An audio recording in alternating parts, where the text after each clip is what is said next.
আমরা যে এখানে উপস্থিত হয়েছি সাধু সঙ্গ করার জন্য উপস্থিত হয়েছি। ওমা, সাধু সঙ্গ করা এই জন্মের ভাগ্য নয়, বহু জন্মের ভাগ্যের ফলে সাধু সঙ্গ করা হয়। আপনি একাদশী ব্রত রাখবেন, আপনি দুর্গা পূজার ব্রত রাখবেন, জগদ্ধাত্রী পূজা, লক্ষ্মী পূজা, কালী পূজা, যেই পুজো করেন না কেন, যদি আপনি সাধু সঙ্গ না করেন কোনো ফল আপনার প্রাপ্তি হয় না। বলছে এই বয়সে নয়, শেষ বয়সে করব। জীবনের শেষ কখন হবে কারো গ্যারান্টি নাই। এই দেহটিও আমার নয়, দেহটিও একদিন আমাকে ধোকা দেবে। আমরা হলাম এই দেহের ভাড়াটিয়া। যখন মালিক বলবে এবার তল্পি তল্পা গোটা, তখন আমাকে চলে যেতে হবে। তো সাধু সঙ্গ করলে কি হয়? সাধু সঙ্গ করলে দেহ পবিত্র হয়, আত্মার চিত্ত শুদ্ধি ঘটে। আর যখন চিত্ত শুদ্ধি ঘটে তখন তাহার সাথে আমার ভালোবাসা জন্মে। কাহার সাথে? তাহার সাথে, ঈশ্বরের সাথে আমার ভালোবাসা ঘটবে। যখন ভালোবাসা, ভালোবাসা মানে সেই ভালোবাসা নয়, এই বাসাটি যদি হয় ভালো, তাহলে হবে তোমার সাথে ভালোবাসা, নচেত নয়। তো সাধুর সঙ্গ করলে কি হয়? সাধুর সঙ্গ করলে দেহ পবিত্রতা আসে, আর পবিত্রতা যখন আসবে আপনি ভগবানকে তখন দর্শন করতে পারবেন। তো এই জগৎ, এই যে আপনারা যারা উপস্থিত রয়েছেন, তাহলে এই জন্মের ভাগ্যের ফলে নয়, বহু বহু জন্মের ভাগ্যের ফলে আপনারা সাধু সঙ্গ করছেন। কিন্তু এখন তো আমাদের আধুনিকতার ছোঁয়া এসছে, মডার্ন যুগ এসেছে, সাধু সঙ্গ করবো না। তুলসীর মালা গলায় দেওয়াও আমাদের এখন নিজেকে ভারী মনে করি, তাই তো? তো আমরা সেটাকে মনে করি কেন? চৈতন্য চরিতামৃতে কি বলছেন? কোন ভাগ্যে কোন জীবের শ্রদ্ধা যদি হয়, তবেই তো সে জীব সাধু সঙ্গ করায়। সাধু সঙ্গ হতে হয় শ্রবণ ও কীর্তন, আর কীর্তন শ্রবণে হয় জীবের অনর্থ নিবর্ধন। সাধু সঙ্গ, সাধু সঙ্গ সর্বশাস্ত্রে হয়, আর ছোট্ট একটুখানি সাধু সঙ্গ জীবের সর্বসিদ্ধি হয়। তো সাধু সঙ্গ যদি আমরা করতে আসি, যেন আমাদের মনকে পবিত্রতা করতে 1 ঘন্টার জন্য আসলেও তার নামে আমরা উৎসর্গ করতে আসি। সংসারের কথা নয়, কোনো পেছনের কথা নয়, আমরা সামনের কথা ভাববো। এই জগতে কি করে গেলাম, 5 তলা 10 তলা 12 তলা বিল্ডিং নয়, এসি বসাবো, পাথর বসাবো, মার্বেল বসাবো, সেটাও নয়। ওই জগতের জন্য আমরা কতটুকু করবো তা লেখা থাকবে আজকের পাতায়। এটাই হলো সাধু সঙ্গের মূল মন্ত্র। সাধু সঙ্গ করলে সে জীবনের জন্য, ওই জন্মের জন্য, এই জন্মে তো সুখ দুঃখ আছে, ওই জন্মে আর দুঃখ হবে না যদি সাধু সঙ্গ এই জন্মে করতে পারো। সাধন ভজনা করতে যেহেতু আসি, আশা করি প্রত্যেকে গুরু দীক্ষা হয়ে যায়। এমন কখনো বলবেন না যে বিয়ের পর গুরু দীক্ষা নেব, শেষ বয়সে গুরু দীক্ষা নেব, এখনো মাছ মাংস খাই, আমিষ খাই, সেটা কোনো কথা নয়। গুরু দীক্ষা আপনি আগে নিতে পারেন। গুরুদেবের মুখের বাক্যটা আমি বলছি, গুরু দীক্ষা আপনি সঙ্গে সঙ্গে নিয়ে নেবেন। 24 বছরের মধ্যে আপনি গুরু দীক্ষা নিয়ে নেবেন। কেন? যখন জৈবন হয় তখন ভগবানকে ভজনার হয় একমত। তো গুরু যদি আমি দীক্ষা নিই, কেমন গুরুকে আর কাছে আমি যাব? এখন গলিতে গলিতে, মোড়ে মোড়ে, রাস্তায় রাস্তায় সব গুরু হয়ে গেছে। পেঁয়াজ রসুন খায় না, এখন সব গিয়ে সন্ন্যাস গ্রহণ করবে, গ্রহণ করে সব গুরু হয়ে যায়। আর গুরু হয়ে আবার দীক্ষাও এইদিকে দেওয়া শুরু করে দেয়। যার মনের মধ্যে কোনো মলিনতা নাই, চিত্ত শুদ্ধি নাই, আচার বিচার ব্যবহার তার ভালো না, সে কখনো গুরু হতে পারে না। গুরু শব্দের অর্থ কি? গয়ে হস্য শব্দের অর্থ অন্ধকার, আর রয়ে হস্য শব্দের অর্থ আলো। যে ব্যক্তি অন্ধকার জগৎ থেকে আলোর দিশারি দেখাতে পারে, জানবেন আপনার কাছে সেই হলো প্রকৃত গুরু।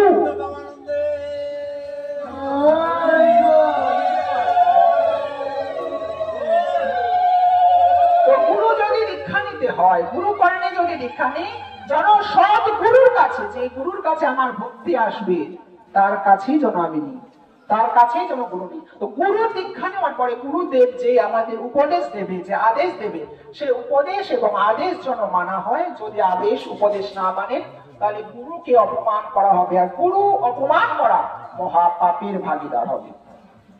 হরে কৃষ্ণ। আমার উপরে শুধু দয়া করবে।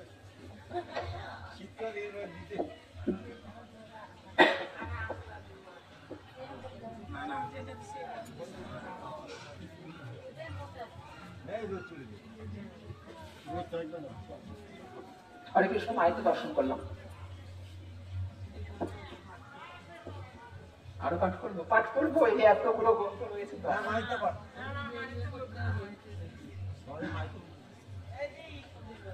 শ্রী শ্রী গীতারামাত্মং নম ভগবতি বসুদেবায়।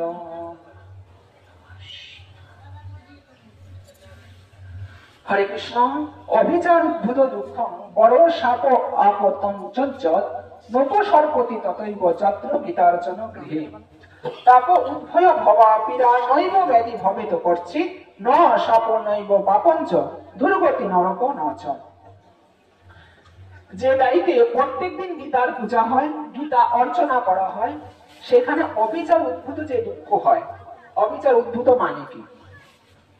আমরা হিন্দু সনাতন ধর্মাবলম্বী যারা, তারা প্রত্যেকে গীতাকে আমরা কি করি? সম্মান প্রদান করি, গীতাকে আমরা অনুধাবন করি, গীতাকে আমরা আশ্রয় করি এবং তিলকের সর্বসুখ আমরা গীতাকে আশ্রয় করলে পাওয়া যায়, এটা গীতায় লেখা রয়েছে। তো বলছে যে বাড়িতে গীতার অর্চনা হয় সেই বাড়িতে যদি কেউ অবিচার উদ্ভূত মানে কি? আশপাশের বাড়ি অনেকে আছে খনকারি করে। খনকারি মানে জানেন? টুকটাক করে, নষ্ট করে, বান মারে। জানবেন 2200 টাকা দিয়ে কোনো মাদুলি কিনতে হবে না এই বাড়ি ওই বাড়িতে গিয়ে। 2500 টাকা কোনো কাককে দিয়ে এত বড় মাদুলি নিতে হবে না। যেই বাড়িতে গীতা হয় এবং গীতার অর্চনা হয় অর্থাৎ গীতার পূজন হয়, সেই বাড়িতে কেউ যদি নষ্ট করে, সেই বাড়িতে কেউ যদি টুকটাক করে, সেই বাড়িতে কেউ যদি বান মারে, সেই বান নিজের উপরে এসে পড়ে। তো প্রত্যেক বাড়িতে গীতা রাখা বাধ্যতামূলক, তার অর্চনা পূজা সেবা করা বাধ্যতামূলক। এবার আমি যদি বলি আমি পড়াশোনা জানি না, আমি গীতা পড়বো কি করে? আমি পড়বো কি করে? যদি আপনারা না পড়েন, গীতাকে অন্তত প্রত্যেকদিন স্নান করার পরে একটি ফুল তুলসী দিয়ে 10 বার তো গীতা বলতে পারেন, সে 10 বার গীতা বলবেন। কারণ ভগবান আপনাকে বাক শক্তি, কথা বলার শক্তি আপনাকে দিয়ে দিয়েছে। তো কথা বলার শক্তি যেহেতু দিয়ে দিয়েছে, তো গীতা নাম আমাদের উচ্চারণ করা অবশ্যই বাঞ্ছনীয়। হরে কৃষ্ণ। যে বাড়িতে গীতার অর্চনা হয় সেখানে বান মারলে এবং কি বললাম তাবিজ তোমার করলে যে দুঃখ উদ্ভূত হয়, যদি সে বাড়িতে গীতার অর্চনা হয় কখনো সেই দুঃখ কেউ প্রাপ্ত হয় না। গীতামৃত প্রেমানন্দে হরি হরি রাম হরি হরি।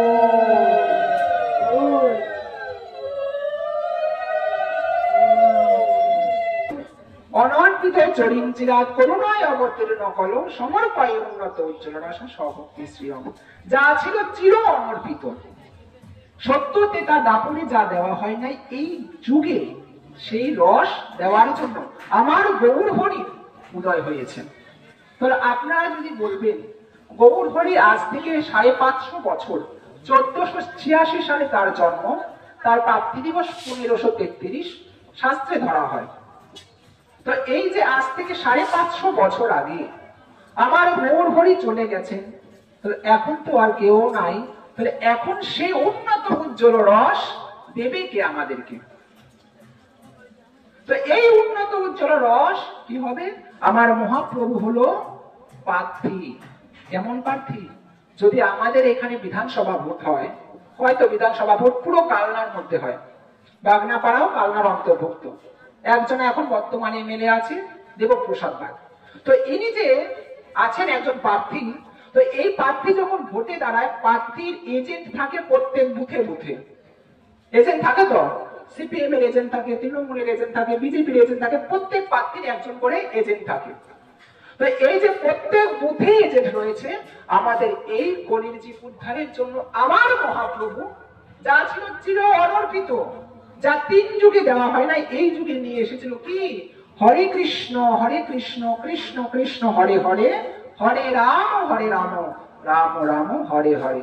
হরে কৃষ্ণ নামে 8 বার হরে আছে, 4 বার আছে রাম, 4 বার আছে কৃষ্ণ। কখনো জানেন বা বলেছেন যে এই হরে কৃষ্ণ নামটা এমন ভাবে উৎপন্ন হওয়ার কারণ কি? মহাপ্রভু কেন এই নাম নিয়ে এসেছিল? 8 বার আছে হরে। বৃন্দাবনের রাসমঞ্চে যখন মৃদুবনে শ্রীকৃষ্ণ রাধা রানীকে সাথে অপ্রাকৃত রমণ ক্রিয়া করার জন্য রাধার সেবাতে কৃষ্ণ মদনমুগ্ধ হয়েছিল, হওয়ার পরে শুনলেন আমরা হরে কৃষ্ণ নাম নেই, হরে কৃষ্ণ মাহাত্ম্য যেই নাম যেই নেন না কেন সেই নামের মাহাত্ম্য যদি না জানেন তবে নাম নেওয়াও বৃথা হয়ে যায়। কোনো মন্ত্রতন্ত্রের দরকার নাই। এই কলির উদ্ধারণ করার জন্য আমার মহাপ্রভু হয়েছিলেন হরে কৃষ্ণ নাম। তো মহাপ্রভুর ভজনাম প্রত্যেক ঘরে যাদের আছে তারা হরে কৃষ্ণ নাম নেওয়া বাধ্যতামূলক। যদি জানেন কলির জীব যত বড় মহাদেবের মাথায় দুধ ঢালুন না কেন আর ব্রহ্মাকে আগুন দিয়ে তপস্যা করেন না কেন, হরে কৃষ্ণ মহামন্ত্র ছাড়া কলির জীব উদ্ধারের কোনো পথ নাই। তো যা ছিল চির অনর্পিত উন্নত উজ্জ্বল রস হরে কৃষ্ণ নামে। 4 বার আছে কৃষ্ণ, 4 বার আছে রাম, 8 বার আছে হরে। বৃন্দাবনে নিধুবনে যখন রাধারানী শ্রীকৃষ্ণের সাথে অপ্রাকৃত রমণ ক্রিয়া করতে গিয়েছিল, ঠিক সেখানে আপনারা বলবেন বৃন্দাবনে কজন সখী ছিল? 8 সখী ছিল বা 8 জন সখী ছিল। কি কি নাম? ললিতা, বিশাখা, সুদেবী, তুঙ্গভদ্রা, ইন্দুরেখা, চম্পকলতা আর ইন্দুরেখা। তুঙ্গদেবী বলেছেন একটা আছে, আরেকজন কার? সুদেবী। তো এই যে 8 সখী, তো এই 8টা বলেছেন 9টা বলেছি জানি না, 8টাই 8 সখী আছে। তো এই 8 সখীর ভগবানকে শ্রীকৃষ্ণকে 8 ভাবে ভ্রমণ ক্রিয়া করার জন্য, 8 ভাবে প্রেমরস আস্বাদন করার জন্য ভগবানের সাথে মিলিত হয়েছিল। তাই সর্ব অগ্রে 8 সখী এরা হলো রাধা রানীর থেকেই মানে সব বেরিয়েছে। এই 8 সখী রাধা রানী বৃন্দাবনে, এই 8 সখী 8 ভাবে শ্রীকৃষ্ণকে যেহেতু প্রেমরস আস্বাদন করিয়েছিল, ঠিক সেই কারণে আমাদের কৃষ্ণ নামে আছে 8 বার হরে। হরা শব্দের অর্থ রাধা, হরা শব্দের অর্থ রাধা, তার সম্বোধন পদে দিয়ে হয় হরে। এই রাধা আছে 8 বার হরে কৃষ্ণ নামে, আর 4 বার রাম, 4 বার আছে কৃষ্ণ। কেন গো এমন ভাবে নামটা উৎপন্ন হয়েছিল কেন? কারণ যখন অপ্রাকৃত রমণ ক্রিয়া, বারে বারে বলছি অপ্রাকৃত রমণ ক্রিয়া, সেটা আবার কি আপনারা ইঙ্গিতের মাধ্যমে বুঝে নেবেন। প্রাকৃত রমণ ক্রিয়া হলো স্বামী স্ত্রী সংসারেতে যে মিলনের রমণ হয় সেটাকে বলা হয় প্রাকৃত রমণ। আর ভগবান রাধা রানীর সাথে যে রমণ ক্রিয়া করে সেটা হলো অপ্রাকৃত। বৃন্দাবনে অপ্রাকৃত নবীন মদন, কাম বীজ কাম গায়ত্রী যাহার উপাসন। এই প্রেম পুকুরে মাছ ধরিতে অনেক কিছু লাগে, আত্মশুদ্ধি গুরু মন্ত্র 4 ভিদে যাও আগে। অনুরাগের ছিপে ধরে আসতে দিও সুখে, মহাভাবের বর্ষি ফেলো এই লালসার পণ্ডিতে। অনুরাগের ছিপে ধরে কষে দিও টান, সেদিন দেখবে মৎস্য ধরার আপনার হবে অবসান। ভগবানকে যদি পেতে হয় তাহলে কি হবে? আমাদেরকেও ওই অনুরাগের ছিপ ফেলে বসে থাকতে হবে, যে আমরা ভগবানকে ওই ছিপে আমরা তুলতে পারি।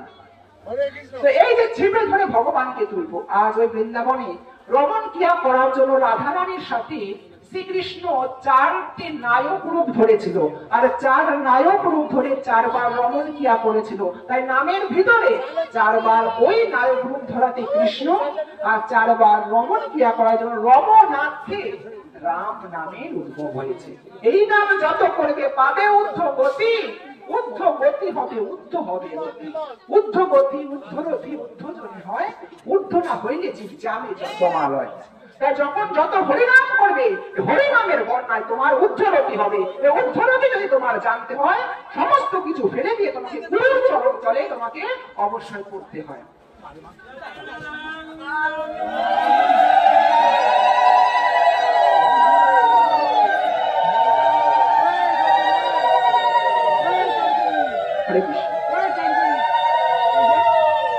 বৃন্দাবনে ভগবান এই যে রমণ ক্রিয়া করেছিল, তাই হরে কৃষ্ণ নামে 4 বার কৃষ্ণ, 4 বার রাম, 8 বার আছে হরে।